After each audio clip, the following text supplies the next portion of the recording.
Hey guys, I'm Jasmine. I'm a single mom and I just got the fuck up out of America. First, I had to get my son's passport, so right now I'm going to show you how I managed to do that in 2 days. But first, let's rewind because it actually wasn't that easy. In order to get a passport, either both parents have to attend the appointment or you have to get a consent form from the non-custodial parent. My non-custodial parent agreed to do that. However, it's been months and I still have not seen it. He's asked for my address, he's asked for the form repeatedly, and for some reason he just never got it to me. So I ended up filing for custody.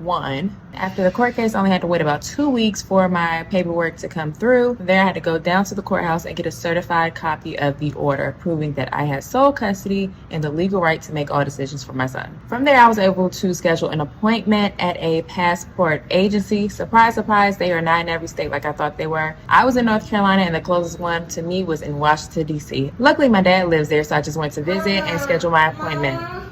Alright, so in order to get your passport within 2 days or sooner, you actually can get it same day. Schedule an appointment within 2 weeks of the trip. So he went online, scheduled the appointment, and his birth certificate, the proof of the court order saying that I have custody of him. I had to fill out the application and print it ahead of time. I guess you don't have to do that part, but it makes it a lot easier. And of course, I had to have his passport pictures, which I went to Walgreens and paid $18 for, even though I took the picture. All they did was print it, whatever. And they also needed a copy of my ID. I ended up using my passport. Not only did they need the actual passport, they needed a copy of, can you stop farting in my video?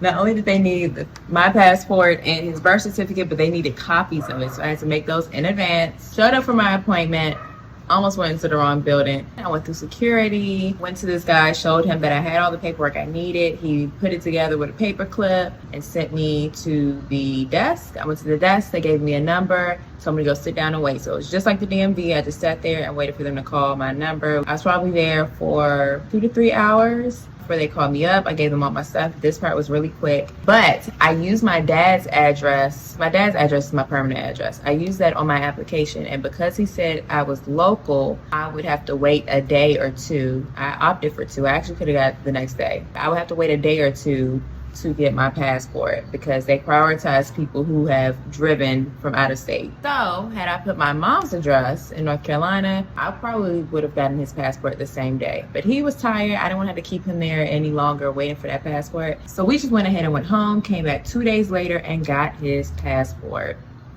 And we out.